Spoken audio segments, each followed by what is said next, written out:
गणानां त्वा गणपतिगुं हवामहे कविं कवीनामुपमश्रवस्तमम् ज्येष्ठराजं ब्रह्मणां ब्रह्मणस्पत आनः शृण्वन्नोतिभिः सेदसादनम् ॐ नमो भगवते रुद्राय ॐ नमस्ते रुद्रमन्यवभूतोत इषवे नमः नमस्ते अस्तु धन्वने बाहुभ्यामुतते नमः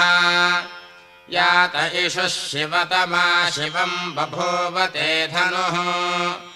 शिवा शरव्या यात भतया नो रुद्रमृडया